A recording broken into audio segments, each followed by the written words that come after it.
भाई इंद्रजीत जी और यहाँ उपस्थित जितने मित्रगण हैं, आप सबका मैं आभारी हूँ कि आपने शहीद जसवीर सिंह स्मृति व्याख्यान में मुझे आमंत्रित किया अपनी बात रखने के लिए।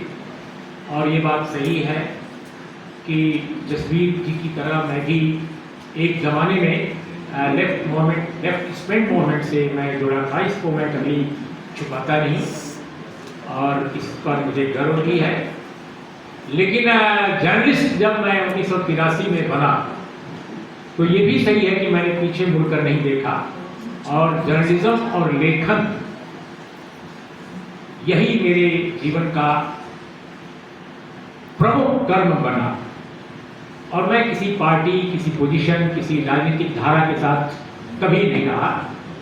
मैंने कांग्रेस से लेकर भारतीय जनता पार्टी, लेफ्ट से लेकर सेंट्रिस्ट तमाम राजनीतिक दलों की आलोचना की, जहां मुझे लगा कि इनकी आलोचना जरूरी है, जहां प्रशंसा लगी कि भाई इनको एप्रिशिएट किया जाना चाहिए, वहां एप्रिशिएट भी किया। तो पत्रकारिता को मैंने एक जनता के परिप्रेक्ष्य या पर्सपेक्टिव से मैंने देखने की कोशिश की है। ये बात मैं बस जोड़ना चाहता था और मुझे कुछ नहीं कहना है अपने बारे में या अपने मौजूदा प्रसंग को लेकर। 3 तारीख को जो हम लोगों के साथ हुआ उसके बारे में भी मैं कुछ नहीं कहूँगा। दरअसल आज जो विषय मुझे दिया गया है बोलने को, लोकतंत्र, भारत में लोकतंत्र और मीडिया, यही, तो मैं इसी पर अपनी बात केंद्रित करना चाहता हूँ। और मुझे विश्वास है कि मैं जो बात कहूँगा आप लोगों के मन में जो भी सवाल उठेंगे उनका भी जवाब मैं कोशिश करूँगा देने की। तो इसलिए केवल एक आलाप नहीं हो, एक आलाप के बजाय संवाद हो, तो मैं अपनी बात अब रखने जा रहा हूँ। दोस्तों, दुनिया भर में जो डेमोक्रेसी है, लोकतंत्र है, उसके कुछ बुनियादी आधार जरूर होते हैं, ठीक उसी तरह से जिस तरह से प्रेस फ्रीडम के कुछ आधार होते हैं। अब ये महज संयोग नहीं है कि जिन मुल्कों में डेमोक्रेसी मजबूत है, स्ट्रॉन्ग है, वहां प्रेस फ्रीडम भी बहुत मजबूत है और बहुत स्ट्रॉन्ग है। लेकिन जहां जहां लोकतंत्र कमजोर हुआ है वहां प्रेस फ्रीडम भी कमजोर हुई है। मैं शुरुआत यहीं से करता हूं कि आखिर ये क्यों है और तब मैं अपने भारत की परिस्थितियों पर आऊंगा। अभी मैं एक आंकड़ा आपके सामने पेश कर रहा हूं और आप लोगों में से बहुत सारे लोग, सभी लोग पढ़े लिखे लोग हैं तो आप जानते ही हैं, लेकिन मैं फिर भी रिपीट कर दे रहा हूं एक अपने व्याख्यान का आधार एक रखने के लिए। अभी भारत में जो प्रेस फ्रीडम इंडेक्स है, जो ग्लोबल प्रेस फ्रीडम इंडेक्स, उसमें इंडिया जो है अपना मुल्क 161 पायदान पर है 180 मुल्कों के। 180 मुल्कों में अपना देश 160वें स्थान पर है। 2005 में कितना था? 2005 में ये 105वें स्थान पर था, यानी 180 मुल्कों में 105वें स्थान पर था 2005 में, और 2023 में हो गया 161वें स्थान पर।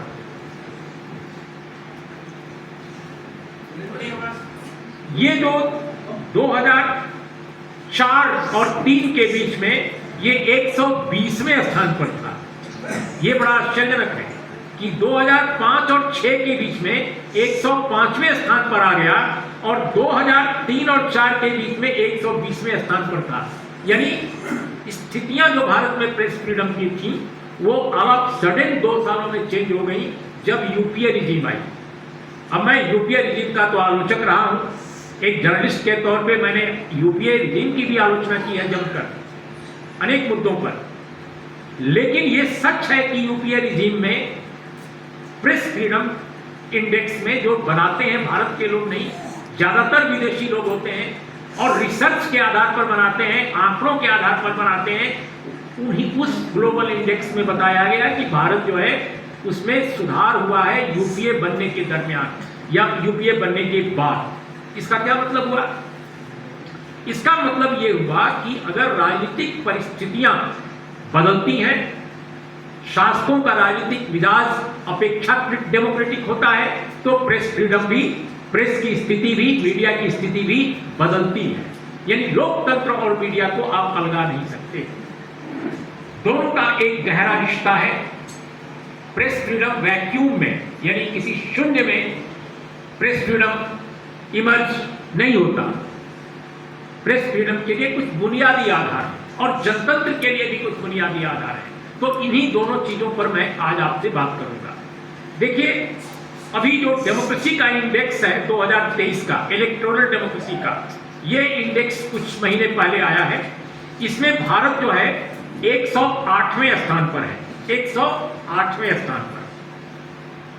हम भारतीय अपनी पीठ थपथपा सकते हैं कि पड़ोस का पाकिस्तान 110वें स्थान पर है, यानी वो हमसे भी बुरे हाल में है डेमोक्रेसी के, इलेक्टोरल डेमोक्रेसी के इंडेक्स में। लेकिन दुखद यह है कि भारत जो है तंजानिया, बोलिविया, मैक्सिको और सिंगापुर से काफी नीचे है। और ये वे मुल्क हैं जो डेमोक्रेसी के आइडियल नहीं है, डेमोक्रेसी के शानदार मॉडल नहीं है। अगर इंडेक्स देखा जाए तो यूरोप के बहुत सारे मुल्क, जिसमें नॉर्वे है, स्वीडन है, डेनमार्क है, स्विट्जरलैंड है, ऑस्ट्रिया है, ये मुल्क जो हैं डेमोक्रेसी के इंडेक्स में सबसे बेहतर है। अमेरिका भी बहुत पीछे है। मुझे लगता है आप देख लीजिएगा गूगल करके, 50वें या 60वें स्थान पर होगा अमेरिका। लेकिन डेमोक्रेसी जिन मुल्कों में बेहतर है, जिनको आप अपनी भाषा में, आप लोग मार्क्सवादी लोग, जो बहुत सारे लोग बैठे हो सकते हैं यहाँ, वो लोग जिनको बुर्जुआ डेमोक्रेसी कहते हैं, लेकिन हम उसको डेमोक्रेसी कह रहे हैं एक जर्नलिस्ट के तौर पे। तो जो यूरोपियन मॉडल है डेमोक्रेसी का,